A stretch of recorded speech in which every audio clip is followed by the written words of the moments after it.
Hey everyone, Minith here. Last video I talked about when to use various settings in D-pad mode, but didn't go in depth onto any one thing. While I mentioned setting haptics to high is important for feedback, I did get a couple of comments saying that high wasn't enough, they still weren't really feeling it. So for this video I wanted to focus in much more on haptic feedback. Last video I showed you how to turn it on, and this video I'll give you some tips and tricks to dial it up to 11. Let's get started. For starters, no extraneous input haptics. This might sound a little bit weird, but if you actually go into some configurations and look at them, especially the default gamepad template for example, some of the physical buttons have haptic feedback enabled. The most obvious examples are the touchpad clicks, which are on medium intensity, as well as the trigger full pulls, which are also on medium intensity. Because they're physical buttons, they don't really need haptic feedback. They have got their own innate feedback. So that can be a little bit confusing to your muscle memory when you're trying to just use the touchpad, but other input sources are triggering the haptics as well. So I'd recommend going through, just double checking every physical button. The bumper doesn't have it, but just go through your config and double check everything and make sure that physical buttons don't have a haptics intensity settings applied to them.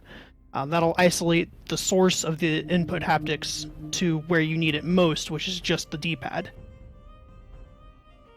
This is kind of a softball issue, all things considered, but isolation leads to another issue. Secondly, don't swamp the haptics. This one might be a bit contentious, as I know some people can't live without it, but I highly recommend turning rumble emulation off. Whenever a rumble event is triggered, it thoroughly swamps any haptic feedback that was going to be used. You can turn off rumble emulation several ways. The first and most obvious one in-game is by bringing up the big picture overlay.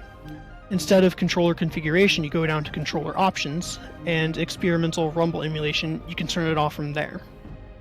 The second way you can turn off rumble emulation per game is in big picture mode proper.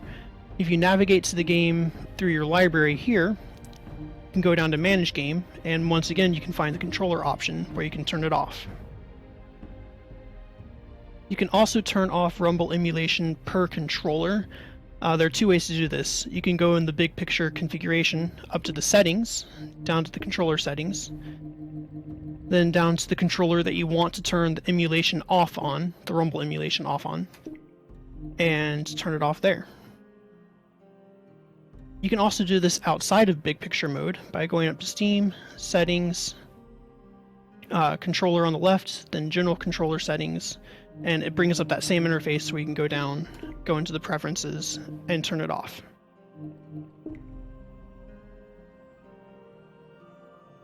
Thirdly, empty turbo haptics. The haptics already pulse when you engage or disengage a direction, however those pulses are momentary. That differs from a normal button on a traditional D-pad, which will constantly fight back against your thumb.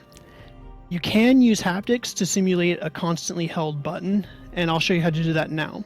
So in the D-pad settings, you'll go to the individual bindings, go into them, and then on the D-pad up binding, make sure that it is not interruptible.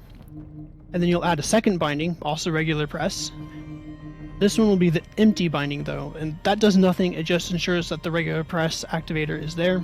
You'll also set interruptible to off, turbo to on, and then repeat rate to max. And what that'll do is it'll fire D-pad up, and then a turboed empty binding with haptics on the entire time.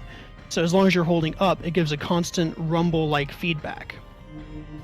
If you then apply that to the rest of the directional bindings, that will cause the haptics to rumble whenever any direction is engaged.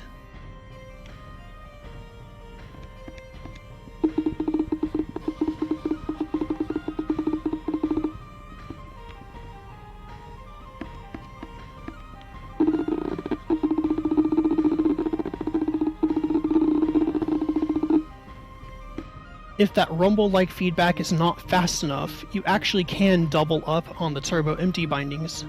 On the second one, just add a little bit of fire start delay and you'll be good to go.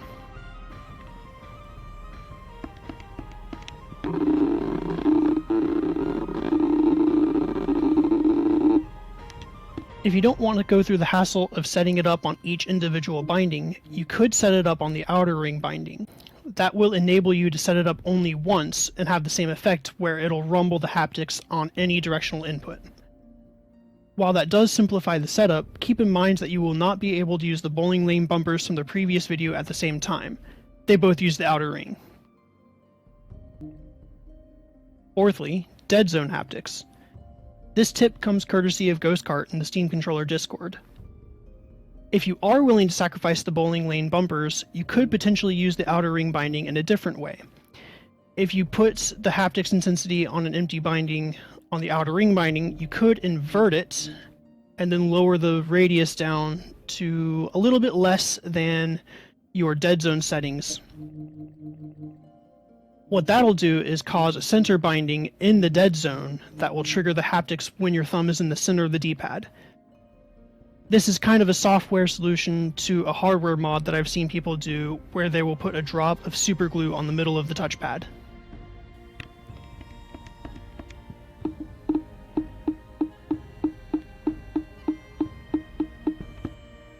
Fifthly, get creative with activator haptics.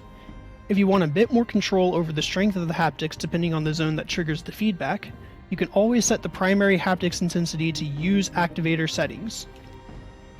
This will allow you to set everything on a per binding basis and will allow you to get very creative with it. So off the other tip, you could do the empty turbo haptics for just the center binding and then set everything else to like medium or low. And when you do that, then everything will just be at a low setting, but when you are in the center, it'll be a very high setting. The dead zone will also rumble because it's got the turbo enabled, but the others won't. So that'll give you a very good sense of where you're at on the touchpad in relation to the dead zone.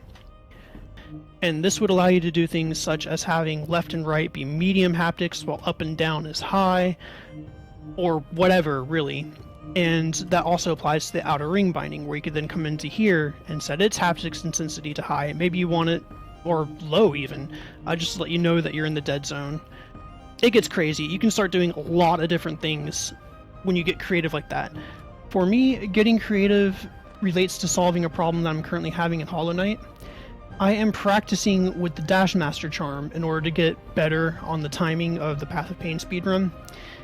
And one issue with the Dash Master Charm, it's nice because it does allow you to dash more frequently, but if you're holding down, you dash downwards. Even if you're just in a diagonal, you're not like holding pure down. And that can be deleterious in a speedrun because you could accidentally send yourself flying into spikes. So to give myself better feedback on when I'm holding down, I've left everything else the same, but with Use Activator Haptics, I've applied a low-level empty turbo haptics to the D-pad down binding. That way, whenever I'm activated D-pad down, it goes into that little bit of a rumble state and has a better feedback.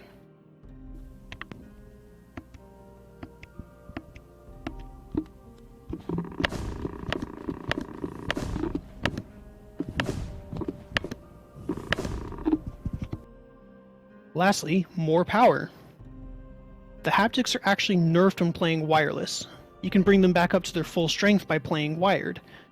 It is kind of frustrating because if you're on the couch, unless you have a super long cable, you can't do it.